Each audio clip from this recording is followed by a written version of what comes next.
नमस्कार पंडित जी। नमस्कार जजमान जी, नमस्कार। कहिए कैसे आना हुआ?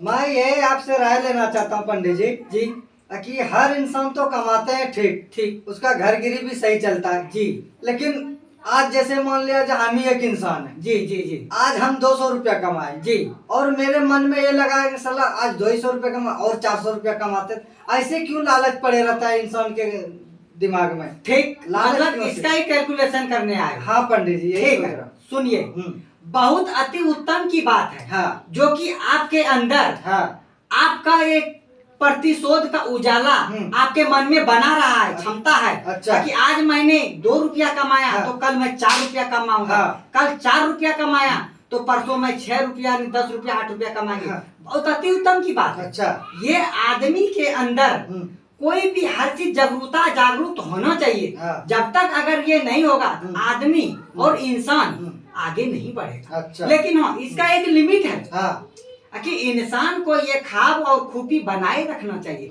लेकिन अधिक से अधिक नहीं, मतलब ज्यादा नहीं। एक कहावत में कहा गया है, मैं कहता हूँ आपका बुलंद सही है। हाँ। आज 1 रुपया कमाए, कल 2 कमाओ, कल परसों 4 कमाओ, अच्छी बात है। लेकिन इतना भी नहीं होना चाहिए कि कुछ आगे जाके गड़बड़ हो जाए। कैसे?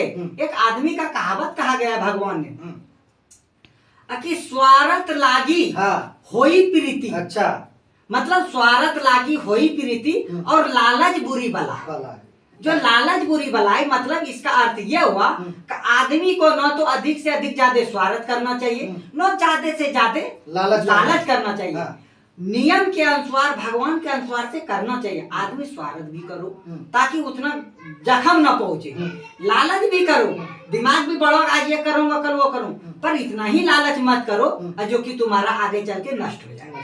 इसके ऊपर यही अब हम शॉर्ट में समझा देते। अब आपने घर में मान लीजिए कोई चीज जानवर पाल रहे हो, या मान लीजिए डॉगी पाल रहे हो। डॉगी को आप हद से अधिक प्यार कर लो या कुछ उसके साथ अटपटंग करने लगो तो आपको क्या कर लेगा? काट लेगा। अच्छा। तो ज्यादा शरारत से क्या होता है? नुकसान हो जाता है।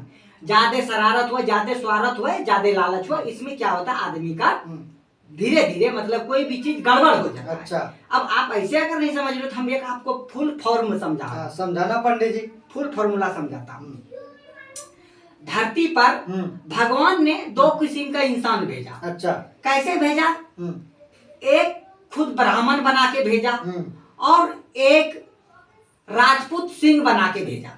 मतलब एक दौलत वाला भेजा और एक थोड़ा नीच टाइप का आदमी नीच भेजा, क्वालिटी का, उसको कम दौलत वाला नीच क्वालिटी का भी भेजा। हाँ। तो क्या हुआ? एक ने मांगता रहा, खाता रहा, और एक को धन दे दिया। तो उसने क्या कर दिया? उसको भगवान से स्वार्थ लग गया। अच्छा। और उसको दिमाग में क्या हो गया? लालच बैठ गया। अच्छा। तो उसने क्या किया? एक दिन रात में सोता हुआ वो सपना देख रहा है कि हमें बहुत धन होगा, और धन होने के बाद जब इतना धन होगा तो हमें जगह नहीं होगा। तो क्या करे? सुबह उठते ही वो इंद्र पे जाके चढ़ाई कर दिया। तो जो राजा था उसको धन दे दिया था, बहुत बढ़िया धन दिया था, ये नहीं कि कम था, सो वाली बात नहीं। उसने लालच कर दिया, हाथ से बाहर कर दिया। क्या कर दिया कि सवेरे उठ के नहा धो के तुरंत जाके इंद्र पे जाके चढ़ाई कर दिया। इंद्र पे जाके चढ़ाई किया तो भगवान बोलता, यहाँ किस लिए आए हो? बोला प्रणाम प्रभु जी। बोला खुश रहो जजमान। बोला यहाँ किस लिए आए? बोला प्रभु मैं इसलिए आया हूँ कि हमें आप तो धन दे दिए हो, लेकिन मेरे को बहुत जगह कम दिए हो, धन वहाँ आ नहीं रहा है, मैं धन रखूं कहाँ? बोला ठीक है, जाओ तुम आपस जाओ, मैं तुम्हें बहुत बड़ा जगह देता हूँ ताकि तुम्हारा धन वहाँ आएगा ही नहीं। बोला ठीक है प्रभु। वहां से गया, बोला तथामस्तु। उसको इतना लंबा कोस जगह दे दिया कि वो उसका धन से भरा ही नहीं रहा। बोला अब तो धन घट गया, जगह तो बहुत है, धन आई नहीं। फिर ये जाके दोबारा जाके वहाँ चढ़ाई, मतलब लालची भगत। हाँ। अच्छा। मतलब उसको दिमाग में अब उसको धन दे दिया। तो बोला वहां रखूं कहाँ? तो दूसरा बार चढ़ाई कर दिया तो उसको जगह दे दिया। तो कहा भाई अब तो जगह दे दिया तो अब मेरे पास धन कम पड़ रहा है। मतलब लालची भगत। लालची मतलब इतना लालची बुरी बलाई हो गया। हाँ। कि उसका कुछ कहने की बात नहीं भाई साहब। हाँ।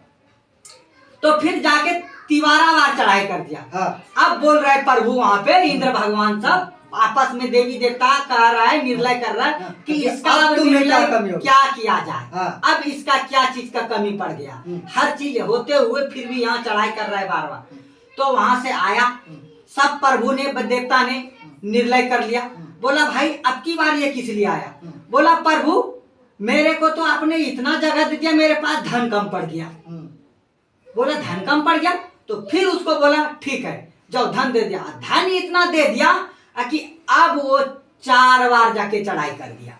चौथा बार जब चढ़ाई कर दिया, पूरा पूरा पश्चिम उत्तर दक्षिण जब चारों दिशा को ले लिया इसने, तो लास्ट में भगवान आके उस पे आकर्षित हो गया और गुस्सा से आग बबूला हो गया। फिर उसमें आपस में आके सब देवता ने निर्णय किया कि इसके लिए क्या उपाय किया जाए। तो फिर इसके लिए सब देवी देवता ने निर्णय किया कि इसके लिए शंकर जी को बुलाया जाए। अच्छा, इसका निर्णय एक शंकर जी ही कर सकता है। हम सबके बस में नहीं है। फिर बोला ठीक है बैठो, इसका भी निर्णय हो जाएगा। शंकर जी आया, सबने प्रणाम पाते किया, सब चीज करते हुए बोला आप बोलिए त्रेतानाथ, वो तो तीनों लोग का मालिक है। अच्छा। वर्तमान, भूत और भविष्य, उसके हाथों में तो हर चीज का वर्णन है। उसने बोला ठीक है, इतनी सी बात के लिए ये 4 बार यहाँ पे आ गया चढ़ाई करने के लिए और इसका हल नहीं हो रहा है। ठीक है, उस राजा साहब को बोला, लालची राजा को, क्या तुम्हें कमी चाहिए? कि तुम्हें क्या चीज का कमी है? बोला प्रभु मैंने ये चौथा बार चढ़ाई कर दिया, चौथा बार में हमारा यही वरदान है कि हमको धन तो दे दिया, हमारे पास जगह नहीं है। तो फिर उसमें निर्णय होने लगा, वो सब भगवान बोलने लगा, ब्रह्मा विष्णु और मैं सब ने बोलने लगा। भाई एक बार आया धन मांगा, धन दिया। दूसरा आया बोला जगह दो, जगह मैंने दे दिया। तीसरा बार आया कि बोला जगह दे दिया, फिर धन कम पड़ रहा है, फिर मैंने धन दे दिया। धन देने के बाद ये चौथा में फिर अब जगह के लिए फिर आ गया। ये इसका निर्णय आते जाते ये ऐसे ही करता रहा। बोला बस इतना ही सी बात के लिए, कोई बात नहीं, ठीक है ये जगह लेने आया, ठीक है मैं देता हूँ, धन रखने का जगह, धन रखने का जगह देता हूँ। फिर शंकर जी ने ऐसा हुआ कि शंकर जी ने अपने वो यमराज को बुलाया। बोला यमराज जी इधर सुनो, मेरे बात का आज्ञा का पालन होना चाहिए। बोला बोलिए प्रभु जी, आपका आज्ञा कीजिए। पालन है। बोला आप शमशान घाट जाओ और एक मनुष्य का जो खोपड़ा है वहां से लेके आओ। तो तुरंत भागते हुए ये गया यमराज जी। वहां शमशान घाट में देखा कि कहीं किसी का मुखड़ा नहीं मिल रहा है, खोपड़ा नहीं मिला। वहां देखा एक मूर्त घटी शमशान घाट में एक मनुष्य का मुखड़ा खोपड़ा वहां खाली पड़ा हुआ है। वहां से मनुष्य का एक खोपड़ा लेके आए और शंकर जी को हाथ में सौंप दिया। वो जाकर यमराज जी ने तो यमराज जी को जब दिया तो शंकर जी बोला बेटे तुम मेरे पास आओ और इस खोपड़े को तुम ले जाओ और अपने घर के अंदर बहुत बढ़िया से इसको रखना और जितने भी धन हैं सारे धन इसके अंदर तुम डाल दो। तो उसने फिर वर्णन करने लगा कि प्रभु राजा साहब ने शंकर जी से बखान करने लगा कि भला इतने सा खोपड़ी में कौन कौन सा धन इसमें आएगा प्रभु, जो आप मेरे को इतना सा खोपड़ी दे दिया। बोला देखो तुम्हें तो पहले धन दिया तो जगह कम पड़ गया और फिर जगह दी थी तो धन कम पड़ गया और फिर अब धन दिया तो जगह कम पड़ रहा है। तो अब इससे अच्छा मैंने एक ही उपाय कर दिया है कि ये मनुष्य का खोपड़ा तुम ले जाओ और इसमें जितना भी धन है, जो भी चीज है, दर्भ धान दौलत पैसा कौड़ी गहना जेवर जितने भी है सारे इसमें भरो, कभी नहीं भरेगा। बोला ऐसा बात है।